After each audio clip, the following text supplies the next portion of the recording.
requires that a person understands the non-material aspects of reality, the non-material found spiritual symbol of sacred geometry. So the tarot deck that is most commonly used today. I mean, there's so many books. I began to study a lot on metaphysical philosophy. I began to look at how our thoughts and feelings and imagination could help us shape through headphones that manipulate brainwave patterns to help you access different states of consciousness. And so in The Wizard of Oz, now theosophy, the word theo is the Greek word for God, or is it the Latin? I can't remember.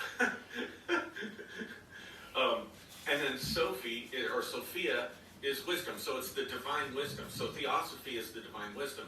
So embedded, immersed in religion, and very seldom and she goes up, the house gets uprooted out of Kansas, right? It begins to ascend, it begins to climb.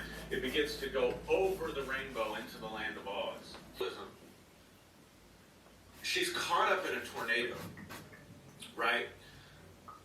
Which the tornado, while it represents ascension, it also represents how in the beginning part of the story, Dorothy is blown about by every wind that's blowing, right? Her emotions, her life, everything is a whirlwind, literally a whirlwind. And she's literally a whirlwind, which is why she's Dorothy Gale, right?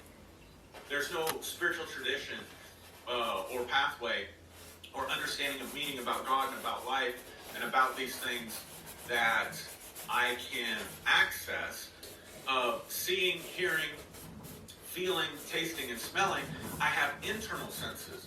My problem is that these faculties, but those abilities then are to be brought back down to bring. Dorothy is saying there, that this light is inside of every person, that the darkness cannot comprehend it, that the darkness cannot overcome it.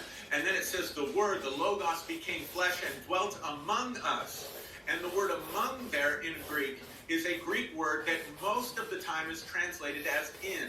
Anytime Paul uses the term in Christ, it's the word that is for used good, honest Bible. When you read it, it will have a little asterisk by the word among, and you go look, or it'll have a number or something, and you go look in your margins, and you will see an asterisk, and it will say or within us. And if it had just been translated that way, then we would read the Gospel of John from an esoteric perspective rather than from an exoteric perspective. You me know. We want to know where you dwell. We want to know where you abide. And so then the next portions of the book, we read stories where Jesus is telling the people in the stories, if you read it literally, if you understand it literally, you miss the entire meaning. So Nicodemus, you must be empathy and love, and then I'm like a tin man without a heart. And this light is inside every person who comes into the planet.